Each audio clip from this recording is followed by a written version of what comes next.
Esta semana ha concluido el último de los cursos del proyecto Biblioteca Humana que se impulsó desde el Club de Lectura y que esta semana clausuraba, como decimos, el concejal de Cultura, Julián del Castillo. Un total de 37 personas están participando en esta última propuesta de la Biblioteca Humana, la literatura del siglo XIX, acercándose a autores, obras y corrientes destacadas del romanticismo, el realismo y el naturalismo.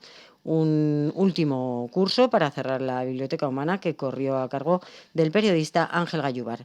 En primer lugar, escuchamos al concejal Julián del Castillo hablándonos de esta valoración de la Biblioteca Humana, y a continuación escucharemos al propio Ángel Gallúbar hablándonos del contenido del curso.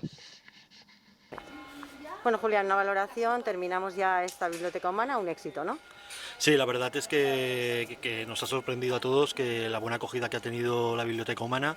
Han sido cuatro cursos, cada uno ha tenido 2 o 3 sesiones de duración, y la verdad que hemos completado todas las plazas, ¿no? Hemos completado el aforo que teníamos y han sido un total de 160 personas las que han podido beneficiarse de todos los cursos, ¿no? Desde la introducción al románico, el de observación de aves, el de observación de estrellas, y ahora acabamos con el de la literatura del siglo XIX, que Ángel Gallúbar, pues siendo un especialista, pues también nos va a deleitar. Y también aprovecho para darle las gracias pues a Pepa, la bibliotecaria, por esta iniciativa, lo mucho que le ha costado llevarla a cabo, pero al final ya lo hemos podido sacar, y a todos los docentes, ¿no? Porque lo han hecho de manera desinteresada, y es de agradecer pues que hayan dedicado parte de su tiempo, que podrían estar en otros sitios, pues a ofrecer un poco a nuestros vecinos pues sus conocimientos, ¿no? Y eso pues nos llena también de satisfacción ver que tenemos en Graus una gente así, pues de la que podemos estar orgullosos. Decías eso, la asistencia muy abundante y diversa, ¿no? Distintos segmentos y distintos perfiles. Sí, la verdad es que pues que ha venido gente de todas las edades, ¿no? Y eso, pues mira, ha sido eso lo que hace es que es una actividad pues que ha gustado, que no es una actividad pues que tengamos que focalizar en un segmento de edad, sino que como han sido unos cursos que son de una temática bastante abierta, que tampoco se necesitaba ser un especialista en la materia pues para poder venir a hacer el curso, pues ha hecho que de gente de todas las edades que estaban interesados realmente en esa materia pues hayan podido apuntar. La lástima es que hay mucha gente que se ha quedado fuera, y entonces pues eso nos ha llevado también a la organización de cara al otoño, pues a volver a hacer la Biblioteca Humana, pues porque la acogida que ha tenido ha sido fantástica. No se puede avanzar todavía, no tenéis el programa de otoño, no. Es en el marco del 50 aniversario. ¿Hay algún acto más previsto con motivo de esta efeméride? Pues de momento no, ahora lo hablaremos con Pepa, pero sí que querremos seguir organizando actividades, porque 50 años en una biblioteca son muchos años, y más en una biblioteca pues como Graus, ¿no? Que al final es un pueblo pues que tiene una población limitada, y que ya llevemos 50 años trabajando en ofrecer cultura, y aparte que hayamos tenido tantos buenos bibliotecarios, porque al final lo importante de una biblioteca no es el espacio en sí, sino la gente que la gestiona, ¿no? Y nosotros tenemos una suerte tremenda pues de poder contar, pues con haber podido contar con profesionales impresionantes, incluyendo pues a Pepa, que es quien lo lleva ahora, que está haciendo una labor espléndida. Perfecto, muchas gracias. Gracias. Bueno, Ángel, Biblioteca Humana y contigo la literatura. Toma la literatura del 19. Les voy a soltar un rollo que no sé yo si aguantarán. Nada, es una propuesta que francamente ha despertado mucha expectación, mucho interés. Vamos, hay 38 personas apuntadas, y hay alguna más que nos ha podido apuntar ya por mera cuestión de espacio.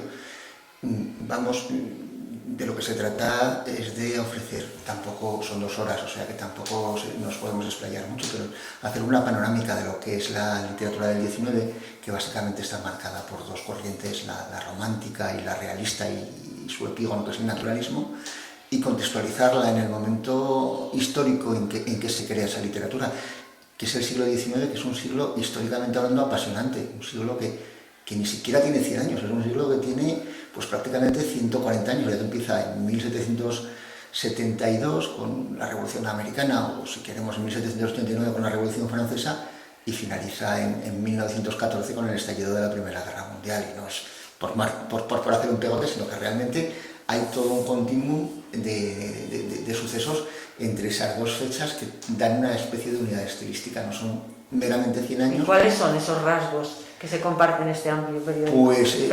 Pues básicamente es una época de mucha confusión y de mucha de mucho estallido social, político y creativo. Es un periodo, a menudo tendemos a pensar que España es una excepción. En España durante el siglo XIX tenemos las guerras napoleónicas, pero luego las tres guerras carlistas, tenemos la llegada de los 100.000 hijos de San Luis en 1823 para poner fin a ese trienio liberal, que es un golpe de Estado encubierto contra Fernando VII. Tenemos posteriormente el derrocamiento de Isabel II, tenemos la restauración con Alfonso XII, o sea, hay un momento de mucha confusión, el reinado de Amadeo de Saboya. Y muchas veces tendemos a pensar en España que somos únicos, que realmente en el XIX no pudo pasar más cosas que en España. Sin embargo, nos vamos a Francia y en Francia tienen pues, todo ese periodo napoleónico, es un periodo de tremendos quebrantos, y posteriormente una revolución detrás de otra. La vuelta de Napoleón en 1815, que culmina con la derrota de Waterloo, la restauración borbónica con Carlos X, pero luego la revolución de 1830, que derroca a los Borbones, a la rama de los Borbones titulares y pone a los Borbones burgueses, por decirlo de alguna forma, que son sacados del poder en 1848 por otra revolución, que luego son sacados del poder estos por el golpe de Estado que da Napoleón III, que es un sobrino de Napoleón, que se vale del prestigio de su tío para primero ser proclamado presidente de la República Francesa y posteriormente construir lo que él llamó pomposamente el Segundo Imperio.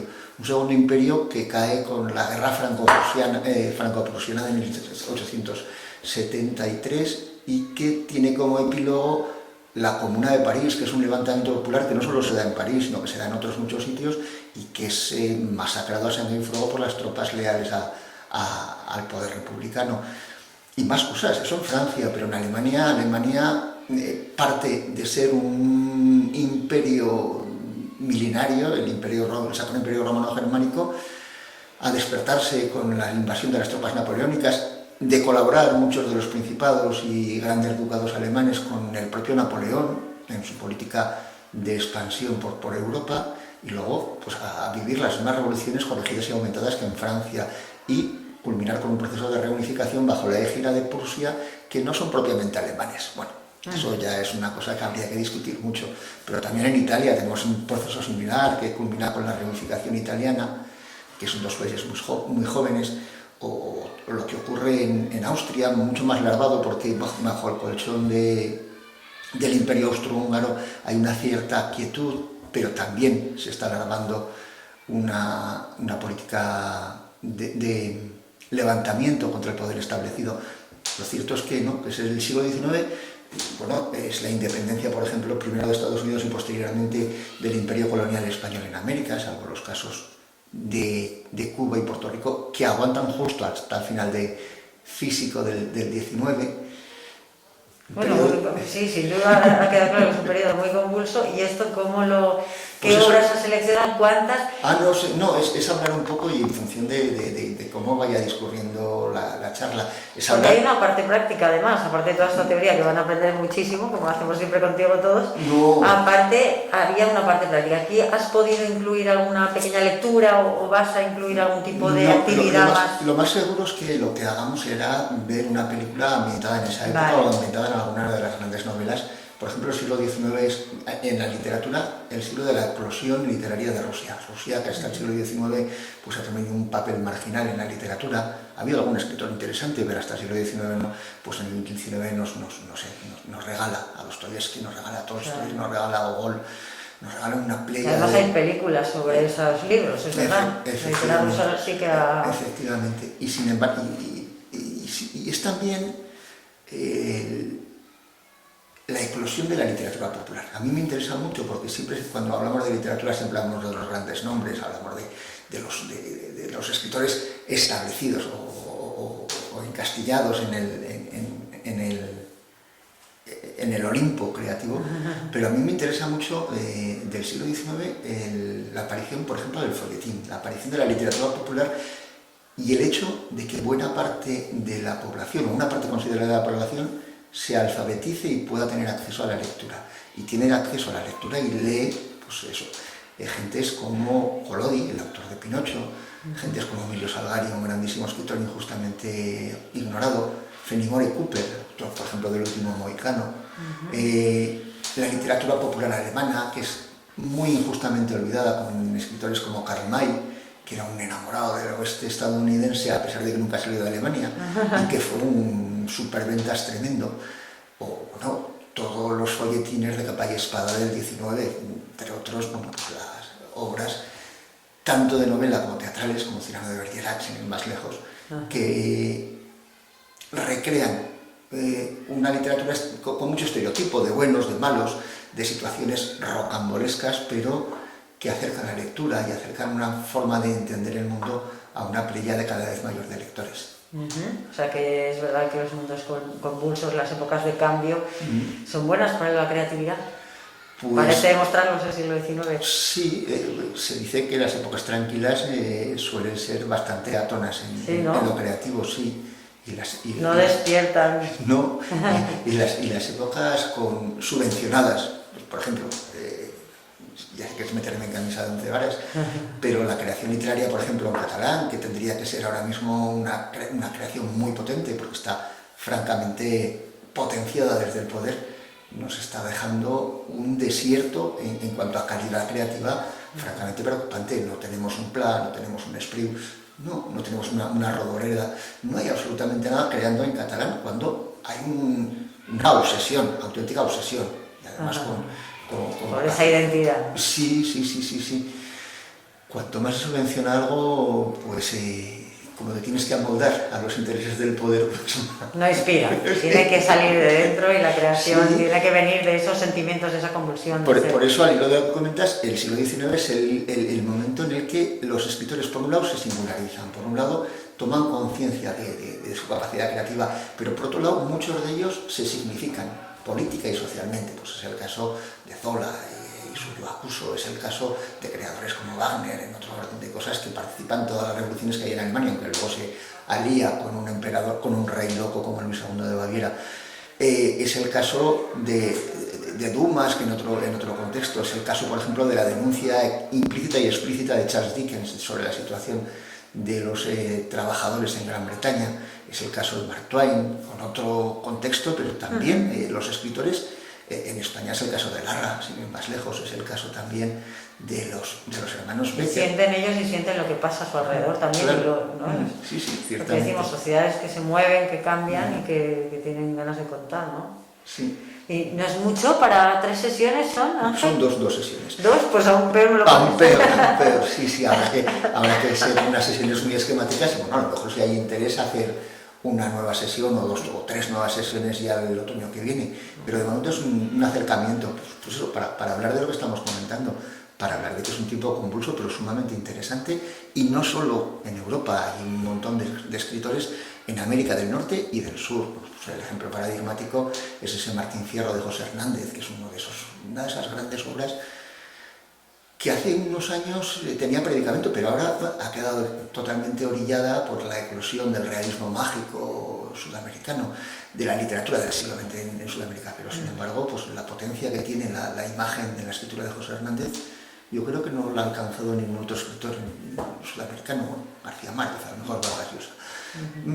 Pero sumamente interesantes. Y en África hay también voces, no de escritores africanos, que no los hay, para que nos vamos a engañar, pero sí de escritores europeos residentes en África. Pues, por ejemplo, el caso paradigmático son los simbolistas franceses, Verlaine, que escribe en Francia, pero posteriormente se va a África y tiene ahí una vida muy agitada. Y también plasma ese, ¿no? Sí. Lo que decimos, que no viven en una burbuja y esos cambios marcan esa literatura tan interesante que darás a conocer en la biblioteca, en el marco de esta biblioteca humana, en el 50 aniversario, para un público, además de amplio, que hablábamos, supongo que diverso, ¿no? Que es sí, lo bueno que por lo que yo sé, es gente de las edades más diversas y muy variado, muy heterogéneo, que eso francamente está muy bien, porque es otra forma también de contactar, de hablar con personas que en otro contexto a lo mejor no hablarías no por nada, sino porque no coincides. Sí, serán espacio Pirineos como vienen siendo las demás. Pues nada, que vaya muy bien y que tengas capacidad para condensar Que el saber sabemos que lo tienes. Eso es muy difícil. No, también lo haces. Venga, gracias, Ángel. Vaya, Elena.